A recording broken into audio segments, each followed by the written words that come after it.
Yuk, mulai lagi. Nah. Ya, ini sesi terakhir polemik kita malam hari ini. Tadi ada pertanyaan menggantung. Apakah memang PDIP tidak taktis, Bang Sukur? Tadi saya sudah jawab ya. Bahwa Bung Ikrar sebagai pengamat, sebagai seorang profesor tentu berhak membuat pendapat seperti apapun dan kita harus hormati itu. Nah, tetapi kalau memang kami tidak taktis, ya kan dia mati bisa ya. Pak Ganjar Pranowo tidak akan jadi gubernur di Jawa Tengah. Jokowi tidak akan jadi gubernur di DKI Jakarta. Risma tidak jadi, malah jadi presiden. Artinya tentu kan banyak orang yang mengamati PDI Perjuangan lelet lambat. Tetapi ya kita pilkada tahun 2016. Pilkada tahun 2016. 65% kita menang. Nah, mudah-mudahan kita harapkan lagi pilkada tahun 2017 ini kita menang. Nah, artinya kan ini kan kita kan harus hati-hati memutuskan karena ini kepentingan bangsa, wilayah. Nah, kan tidak bisa hanya emosional karena ada kepentingan-kepentingan yang lain. Nah, seperti yang saya katakan tadi, tentu caranya Pak Yoris dengan teman-teman Golkar mengambil keputusan bahwa ya meraih simpati warga Jakarta dengan mendukung Ahok. Nah, itu kan tentu harus kita hormati dan kita hargai.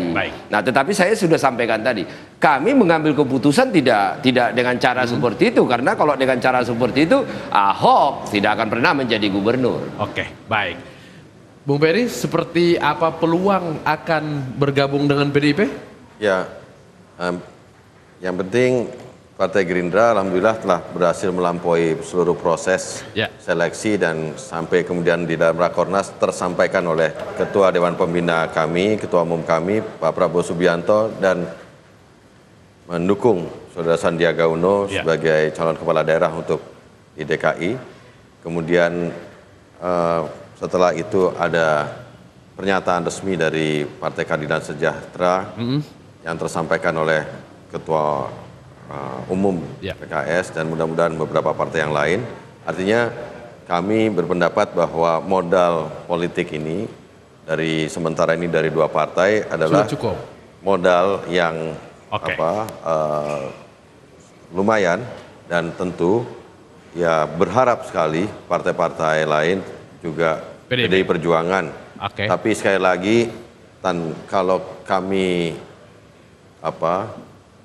merasa berjuang sendiri, nanti kita tidak ingin dianggap jumawa, tapi tetap dalam hari-hari ini mudah-mudahan proses pembicaraan dengan partai-partai lain bisa menghasilkan sesuatu yang baik. Tapi kalaupun tidak, sekali lagi Partai Gerindra dan partai-partai lain akan tetap setia bersama rakyat melawan petahana ini yang di atas kertas katanya menang. Oleh karena itu waktu yang sekarang sudah bisa terbuka, seluruh kader, simpatisan, masyarakat akan mulai berjuang untuk bisa memenangkan dan memenangkan pemilu dengan strateginya kami yang kita punya.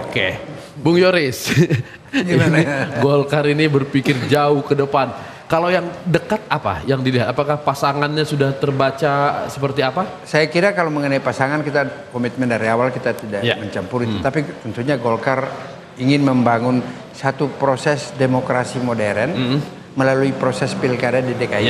Ini harus menjadi contoh, dan Ahok kita harus akui ini kan satu fenomena baru yang mungkin akan menjadi contoh. Kebetulan DKI sebagai barometer etalase bangsa, dan ini bisa menjadi contoh berdemokrasi yang lebih baik. Kan kita baru berproses 18 tahun nih, kalau nggak salah 99 sampai sekarang. Reformasi. Nah, kita melihat mencoba untuk membangun satu demokrasi yang menjadi contoh bagi bangsa, bagi dunia tentunya, melalui proses pilkada 2017. Dan kalau Anda tadi tanya, kita punya keyakinan yang sangat kuat setelah kita melalui berbagai macam kajian, kemudian bersama-sama dengan teman dari Hanura dan ini, dan teman-teman Ahok, kita punya satu keyakinan bahwa Ahok pasti menjadi gubernur di 2017 yang akan datang.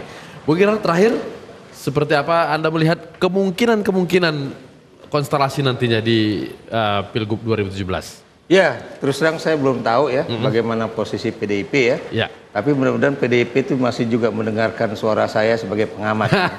Karena belakangan ini teman-teman PDIP selalu mengatakan Mas Ikrar tuh lagi dimusuhin loh sama PDIP loh. Karena belakangan ini kerjanya ngeritik dulu. Oke. Tapi jangan Anda lupa, kritikan saya, tulisan saya di surat kabar ya, itu selalu berpengaruh terhadap hasil penampilan PDIP. Saya beri contoh. Ketika saya menjadi panelis dalam pilkada di Bali, dan waktu itu Puspa Yoga tidak hadir, saya telepon teman-teman PDIP, saya bilang, ini kenapa nggak mandi nih? Ya soalnya dia udah ada acara sembayangan. Mana yang paling penting? Ini kan acara, ini kan cuma paling 1 jam. Ini ditonton orang Bali semua nih.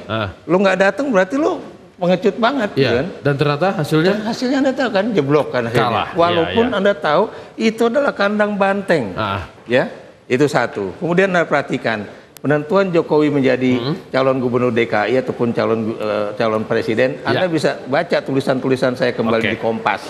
Sampai saya tulis yang membaca pikiran Megawati itu hanya 1 hari sebelum Megawati akhirnya menunjuk Jokowi menjadi calon presiden. Baca tulisan saya. Jadi ini nasihatnya kepada PDIP, milih Ahok atau majuin Risma? Saya yakin bahwa sebetulnya hati mereka itu masih dekat dengan Ahok. Cuma masalahnya itu tadi, persoalan emosi, persoalan apa namanya itu kesel itu ada. PDIP akan bergabung dengan Ahok. Ini boleh dong kita. Oke. Baik. Saya lihat dari masih terbuka. Tapi kalau kita mengerucut statement Sekjen pasca Rapimnas Golkar, kemudian dengan kemarin. Jadi tadi malam saya ada yakin tergantung tadi saya katakan dia punya passion nggak mau jadi gubernur DKI. Yang kedua militansi dari para pendukung dan sosmednya itu. Dan itu tidak dimiliki Risma? Menurut saya enggak. Menurut saya baik. Iya. Tinggal PDIP nanti menjawab di kantor saja. Begini. Dengan keputusan. Seperti biasa. Jangan dipotong-potong atuh dagoan. Seperti biasa.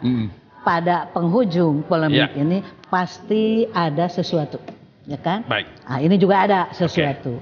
Yang pertama, khusus kepada Ahok selaku gubernur, ya kan?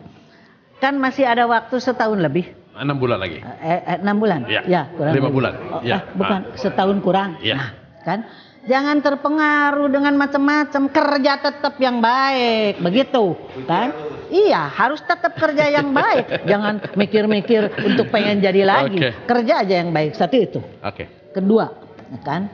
Kita ini kan bangsa yang berketuhanan. Jadi semua itu sudah ada di garis tangannya. Pasti udah ada.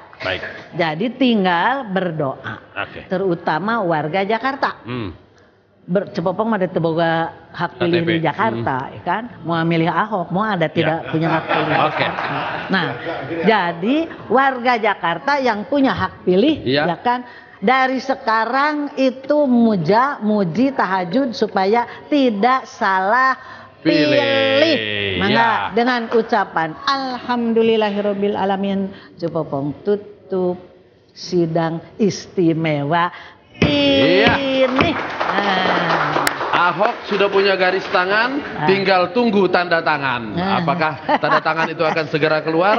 Mari kita sama-sama bangun Jakarta. Masih ada 100 pilkada di daerah lain, kita bangun juga daerah lain. Karena semuanya itu adalah Indonesia. Daerah baik, Jakarta baik, maka Indonesia akan jauh lebih baik. Latif Siregar, pamit. Thank you.